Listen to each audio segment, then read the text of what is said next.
Welcome to Campfire Stories. Pull your chair a little closer tonight, because I want to take you somewhere warm. Adelaide, South Australia, December 1st, 1948. Summer down there, remember. Hot white sand, the Southern Ocean glittering.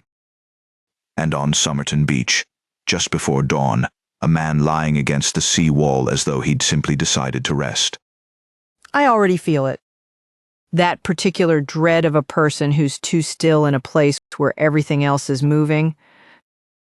Two people noticed him the evening before and assumed he was sleeping off a night out. By morning, he hadn't moved.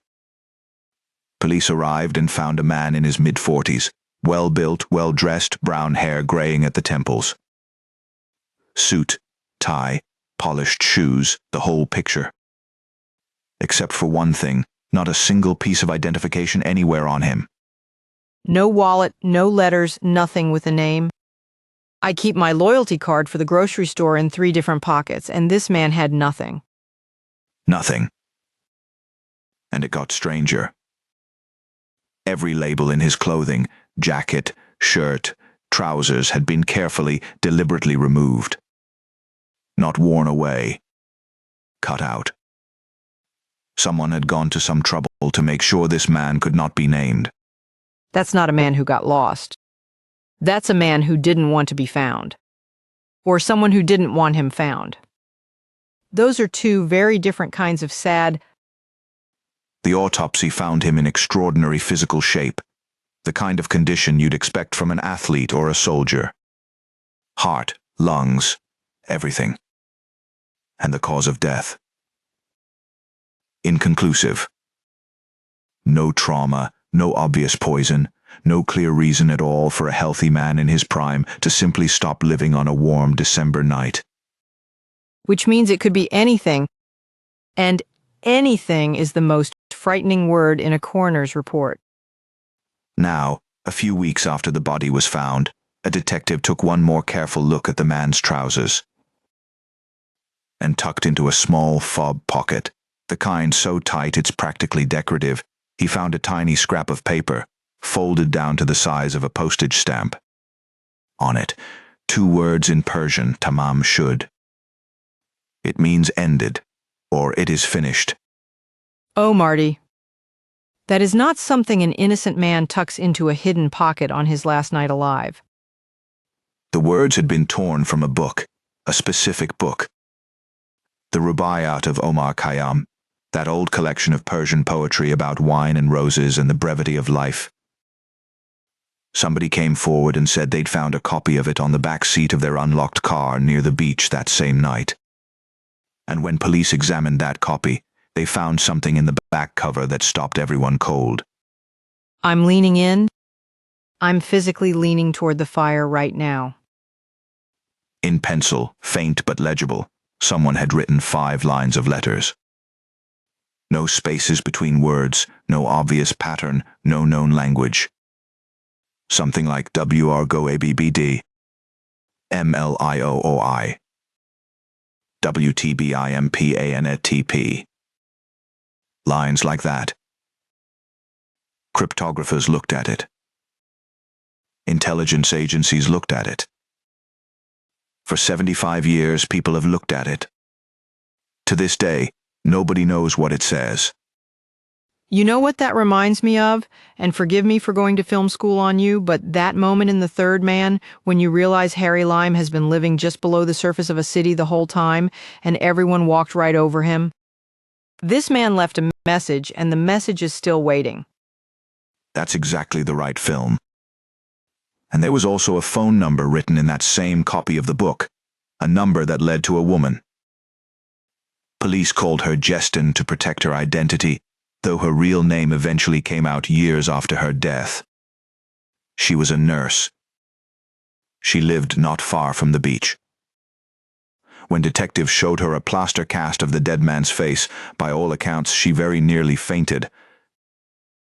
And then she said she didn't know him. She very nearly fainted, and then said she didn't know him.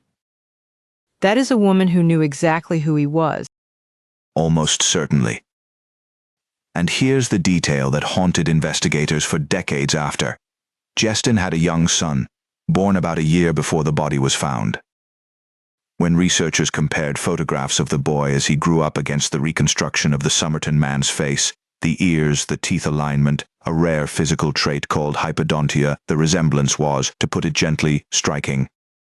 The boy, Robin, never knew who his father was. He died at 60 of a rare blood cancer, and he never got an answer. That's the part that doesn't let me go. Not the code, not the spy theories.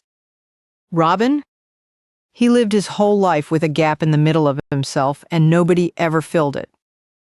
For decades, the theories piled up.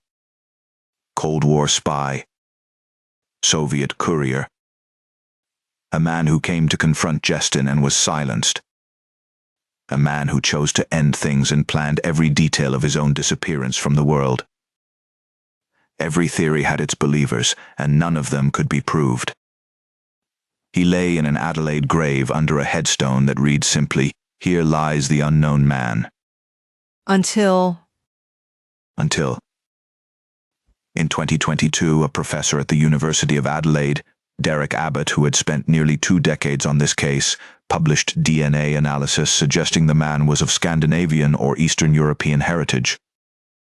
And from there, painstaking genealogical work led to a name: Carl Webb.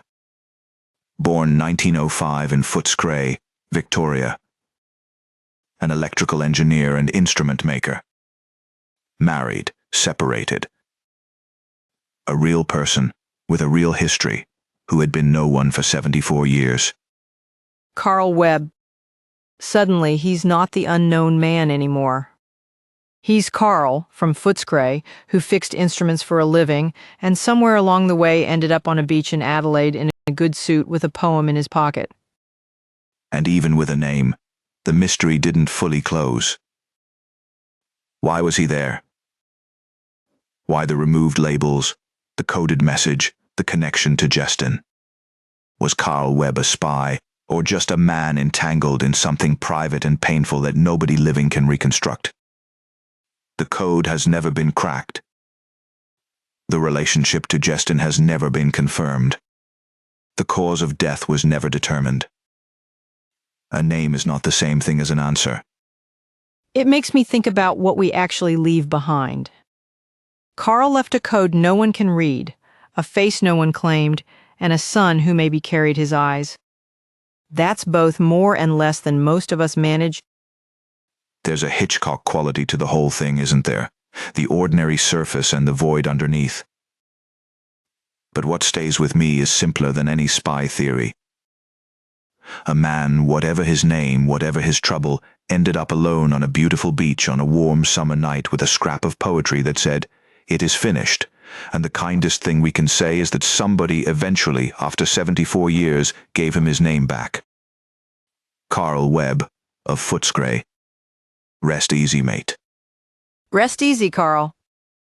And to everyone listening tonight, if someone in your life is carrying something heavy, maybe don't wait 74 years to ask them about it. That's what the fire's for. Some mysteries get solved and some just get a name attached to them, and maybe that's enough. Maybe naming something is the oldest act of kindness there is. I'm Marty Shepherd. Sleep warm, friends.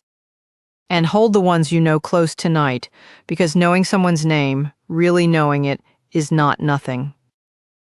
Not nothing at all.